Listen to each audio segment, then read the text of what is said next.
ಈ ಒಂದು ವಿಡಿಯೋದಲ್ಲಿ ಕನ್ನಡದ ಮೂಲಕ ಕೆಲವು ಇಂಗ್ಲಿಷ್ ವಾಕ್ಯಗಳನ್ನ ಕಲಿತಾ ಇದ್ದೇವೆ. ಫಸ್ಟ್ ಒಂದು ನೋಡಿ, ಇದು ನಿನ್ಗೆ ಬಿಟ್ಟಿದ್ದು.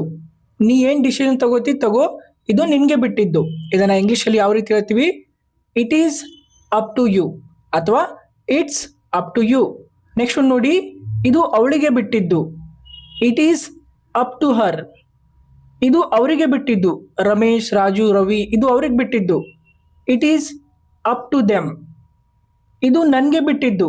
ಏನು ಡಿಸಿಷನ್ ಬೇಕು ಅದನ್ನು ನಾನು ತಗೋತೀನಿ, ಇದು ನನಗೆ ಬಿಟ್ಟಿದ್ದು. ಇದನ್ನು ಟ್ರಾನ್ಸ್ಲೇಟ್ ಮಾಡಿ ಕಾಮೆಂಟಲ್ಲಿ ತಿಳಿಸಿ. ಇದೇ ರೀತಿಯಾಗಿ ಕನ್ನಡದಿಂದ ಇಂಗ್ಲಿಷ್ ಕಲಿಯುವುದಕ್ಕೆ ನಾವು 10 PDF ಬುಕ್ಸ್ಗಳನ್ನು ರೆಡಿ ಮಾಡಿದ್ದೇವೆ. ಇವುಗಳನ್ನು ಕನ್ನಡ ಮತ್ತು ಇಂಗ್ಲಿಷಲ್ಲಿ ಎಕ್ಸ್ಪ್ಲೇನ್ ಮಾಡಲಾಗಿದೆ. ಇವುಗಳನ್ನು ನೀವು ಯಾವುದೇ ವೆಬ್ಸೈಟ್ಗೆ ಹೋಗಿ ಡೌನ್ಲೋಡ್ ಮಾಡ್ಕೊಳ್ಳೋ ಅವಶ್ಯಕತೆ ಇಲ್ಲ.